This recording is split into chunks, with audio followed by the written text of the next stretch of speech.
There is a crisis here.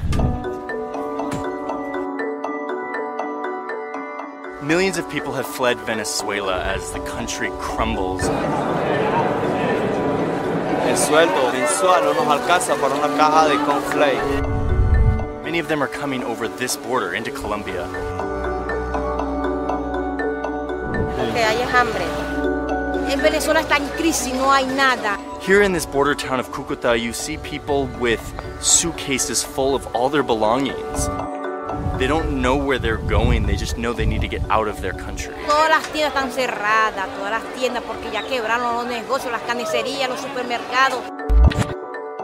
If you need proof of how bad it is in Venezuela right now, look at this purse. This purse is made entirely of the bills of the Venezuelan currency, the bolívares. Inflation is so high that this money is now completely worthless. And so my friend Jorge over here has gathered a ton of this stuff and turned it into commodities, into purses, into sculptures. The country's inflation rate will rise to 1,000,000%. Esto lo que yo tengo aquí, el que estuviera esto en Venezuela tenía plata, era millonario. More than 1 million Venezuelans have moved into Colombia in recent years. And in an era of record-setting migration, when borders seem to be getting thicker, harder to cross, Colombia is doing something that you don't see very often. It's opening its doors and it's letting people in. The border crisis is shocking. It's a real humanitarian crisis. This border town of Cúcuta is now totally bustling. This is the very end of the border, right as people are entering. So then the one thing that you'll hear that is a little interesting is Se compra cabello. Se compra cabello.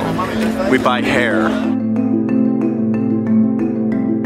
So you continue on their way to make some money as the women will sell their hair. Basically get 100,000 pesos, which is like $30. Images that we have just never seen in Latin America before is unfortunately something we're seeing now.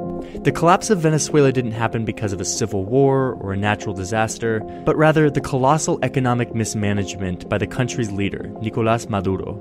In just a few years, Maduro grabbed control of most of the government and then drove the country into an economic disaster worse than the Great Depression and the fall of the Soviet Union. Hay mucha gente pobre y con hambre. Que no se consigue medicina, la enfermedad de los niños, las vacunas. En Venezuela ahorita un almuerzo sale un realero.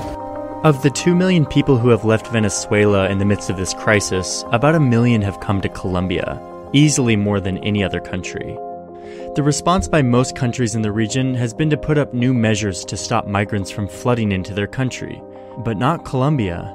Here, the border stays relatively easy to cross. And even though Colombia already has millions of its own people in need of humanitarian assistance, the Colombian people and politicians continue to let these migrants in. So I have decided that we're not going to close the border. We have to give them support. Now we're in the refugee camp, is what they're calling it. And here the government provides all sorts of services to these people. Hay odontología, hay asistencia legal, asesoría psicológica. Haircuts and manicures. Today in the camp they're playing music, some Colombian, some Venezuelan, and everyone, locals, migrants, starts singing and clapping along.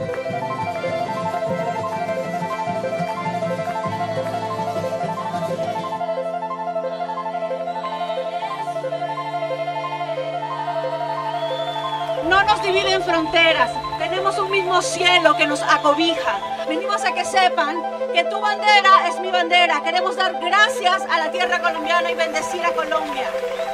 Eso que estamos muy agradecidos con el pueblo colombiano, porque personas como ella, nosotros nos podemos alimentar.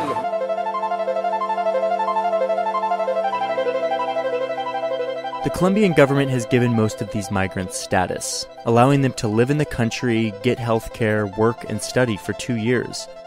But it's not just the Colombian government opening its doors. In a neighborhood near the border, people have started taking migrants into their homes, indefinitely and for free. Pero yo acá tengo sino 4. 4. 4 nomás. ¿Es una familia? Sí, es una familia. No me da miedo. Sé que si lo hago de buen corazón, yo sé que Dios no va a dejar que a mí nada malo me suceda. Hola amigos, ¿qué tal? O sea, ustedes también tienen sus propias necesidades. ¿Cómo lo hacen llevar las necesidades de otras personas? ¿Es difícil eso? Sí, claro. No es fácil, pero uno es guerrero, uno como colombiano es luchador.